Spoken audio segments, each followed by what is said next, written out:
So I'm the guy that on my nightstand, you'll see 5 or 6 different books. Now, have I finished any of them? Probably not. Have I started all of them? Absolutely. So there's one here recently that I just finished, and it's called Love Does. It's by a guy named Bob Goff. And if you've ever read any of his stuff, I really enjoy. He's got one called Love Always, and he's an attorney, he's a speaker, and now he's a New York Times bestseller. And I want you to see what he put on the last page of this book. He says, one of the things I've learned following Jesus is how much Jesus enjoyed being with people. He actually loved being with them. A lot of people in the world stop being available at some point. It's subtle because it happens a little at a time, and it's not malicious or anything. It just happens though. But Jesus wasn't that way. He says this, the same thing is true about people who have shaped my worldview. He said, I've found that the people in my life who have actually been the most influential have been the ones who were the most available. And so then he goes on to say this. He says, if you ever want to talk, now this was before he knew he was going to sell 1 million copies. If you ever want to talk about any of the ideas in this book, my phone number is 619-985-4747. So I don't know if you want to do that to be available. I don't know if you want to be that available. But the heartbeat behind this series is that me and you would be available to be used by God. Now, our theme verse today, it's real simple. It's one you've heard. It's in Matthew, and it's Matthew 6, and it's verse 19. It's real simple. Do not store up for yourselves treasures on earth where moth and rust destroy, and thieves break in and steal, but store up for yourselves treasures in heaven where moths and rust do not destroy, and where thieves do not break in and steal. For where your treasure is, there your heart will be also. So listen, today I want to challenge you. I want to ask you, how are you doing at allowing God to use your time, your talents, and your treasure? I want to give you 3 things to keep your heart in check, because where your heart goes, so goes your life. The first is this. Would you open your eyes to God's design? Listen, I want you to know God has a design. He has a plan. I'm married to a teacher, and I love what teachers do. I'm so thankful for our teachers.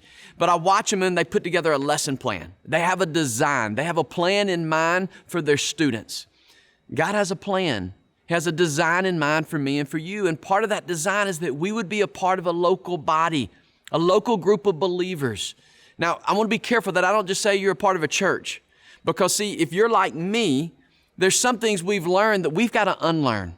There's some things that we assume that this is how church operates, that we're saying. It's the reason we're reading through the book of Acts. The book of Acts is the lesson plan. And one thing you and I have to do is we've got to let go of some things that I don't think are God's original design for what it looks like to be in community. You remember the game telephone, right? When you would whisper something in one person's ear and then they would tell the next, by the time it got to the end, it changed. 2,000 years we've been doing church. And I think there's some things that have changed that really maybe weren't part of God's design. Listen, churches shouldn't feel like an old abandoned mall. Church should feel really like house church feels, where we're meeting needs, where we're meeting together. We know each other. We love each other. Jesus never said, attend me. He said, follow me. He never said your faith should be private. He said you should be in a community of believers. So to store up treasures in heaven, the first thing is we got to be open to God's design. God's design is that He would use you. You remember when the first telephone message was from Jesus to Peter, and He said, on this rock, I'm going to build my church. He said that to Peter. Peter wasn't a money man. Peter wasn't a building or property or land. Peter was a man who was following Jesus. And He said, I'm going to use you to shake the gates of hell. Listen, being a part of a church, being invested in a local body where you use your time, you use your talents, and you use your treasure. Man, that is how you store up treasures in heaven, because you see this is God's design for me and I'm a part of something bigger. So ask yourself, what are you a part of? I love to compare. You know, I hear about people in other countries that are willing to give up their life. They're facing persecution because they have to meet together. Or are you a part of just a habit where when it's convenient, you show up maybe twice a month? See, God's original design is for more. It's that you and I are a part of the plan to build something. Remember the Great Commission? He said, go and make disciples. Come and sit and see when you can. No. Go and make disciples. And when you do that, you find fulfillment and you're beginning to build up treasures in heaven. Sit and see, go and be. Number two, open your eyes to your role.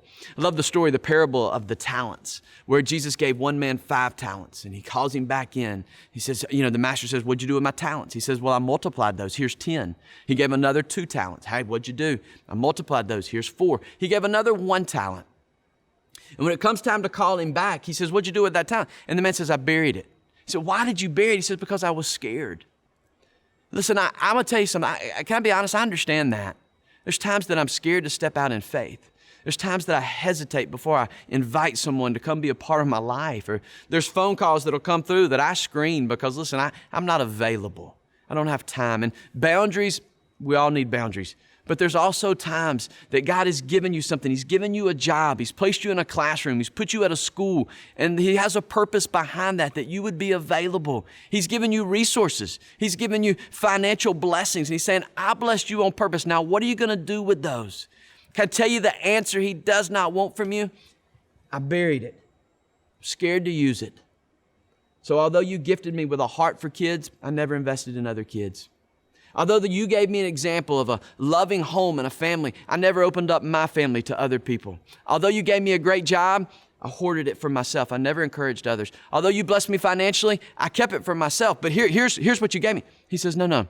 I want you to use those things to make a difference in my people, in the community I've put you in. So how do you know? How do you know if you're using your talents? Well, here's one way. If you view church about what you get, not about what you give, then that's a good sign that you've buried your talent. If you evaluate the day, hey man, what'd you get out of it? What'd you get out of it? What'd you think about it? Or if you say, man, I was able to give my attention to this person. I was able to give part of my resources. I was a part of something, or did I just show up at something? It's the difference in using your talents and hiding your talents. If you say things like the church, they, them, or if you say I, me, us, it's 2 different worlds. One, you're a part of and you're understanding and you're embracing your role. Another, it's just from a distance. It's the difference in profound regret. When it goes back and talks about that particular talent that was given to that man, it said he had profound regret versus treasures in heaven. When you use the things God's given you, I want you to have treasures in heaven. Number 3, would you open your eyes to your future story? You see the verse, our theme verse, Matthew 6:20. But store up for yourself treasures in heaven, not on earth. Listen, the here and now. It's like I'm nearsighted. Man, I would tell you something. I know my needs and my wants and my desires better than anybody. My vision on what I need is 2020. But I'm trying to learn, how do I flex the muscles of being available to what my family needs and what my community needs? I want to begin to see those things, because when I open my eyes to those things, I begin to live differently. So practically, how do we do that? Well, think in terms of patterns and habits. Patterns and habits. Listen, I've got an analogy for you. Maybe it'll help. Our time, our talents, and our resources are like a coin. And when you use this coin, it's gone. When you use up your time for whatever you use it for, man, there's nothing left to give. It's gone. When you use up your talents on all the different things you do, all of a sudden it's gone. You have no more margin. You have no more energy to invest in others because you've used it all. It's gone. It's finite. When you use up the resources and the treasure God's given you, man, it's gone. How are you going to use those things for the kingdom of God? 1 Corinthians 16 says, on the first day of every week, each one of you should set aside a sum of money in accordance with his income. He's saying, I want you to be on purpose. Where your treasure goes, there goes your heart. This isn't about money, how much you give, when you give. This is about the condition of your heart and where it goes. Because you know this, your heart follows your treasure.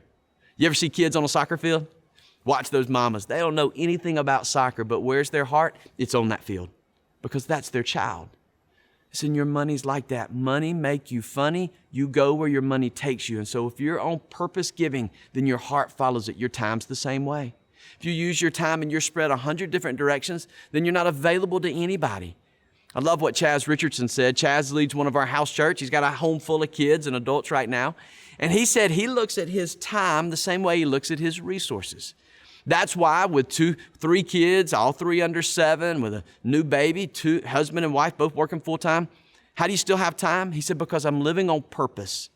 He said, I see my time as a tithe. I want to give it back. Ephesians 5:17 says, be very careful how you live, making the most of your times. Finally, think priorities.